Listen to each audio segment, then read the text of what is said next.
सांब को सूर्य प्रतिमा की प्राप्ति।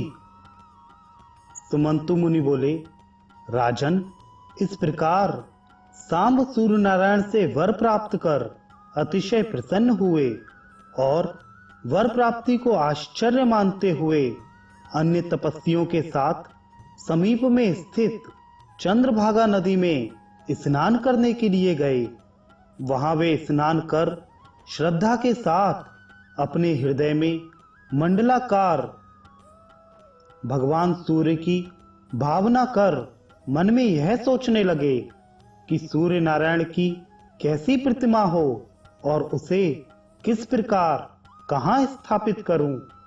इस प्रकार विचार कर ही रहे थे कि उन्होंने देखा चंद्रभागा नदी के ऊपर से एक अत्यंत दैदीप्यमान प्रतिमा बहती हुई चली आ रही है। प्रतिमा देखकर सांब को यह निश्चय हो गया कि यह भगवान सूर्य की ही मूर्ति है। जैसी उन्होंने आज्ञा दी थी वही यह सूर्य प्रतिमा है, इसमें किसी प्रकार का संदेह नहीं। यह सोचकर नदी से उस तेज से चमकती हुई मूर्ति को निकालकर उन्होंने मित्रवन मुल्तान में एक स्थान पर तपस्वियों के साथ विधि पूर्वक उसकी स्थापना की। एक दिन सांब ने सूर्य प्रतिमा को प्रणाम कर पूछा, नाथ, आपकी यह प्रतिमा किसने बनाई? इसकी आकृति बड़ी सुंदर है, आप कृपा कर बताएं। प्रतिमा बोली, सांब, पूर्व काल में मेरा रूप प्रचंड तेजोमय था। उससे व्याकुल होकर सभी देवताओं ने प्रार्थना की कि आप अपना रूप सभी प्राणियों के सहन करने के योग्य बनाएं, नहीं तो सभी लोग जल जाएंगे। मैंने महातपस्वी विश्वकर्मा को आदेश दिया कि मेरे तेज को कम कर मेरा निर्माण करो। मेरा आदेश प्राप्त कर उन्होंने शाकदीप में चक्र को घुमाकर मेरे तेज को खराद दिया।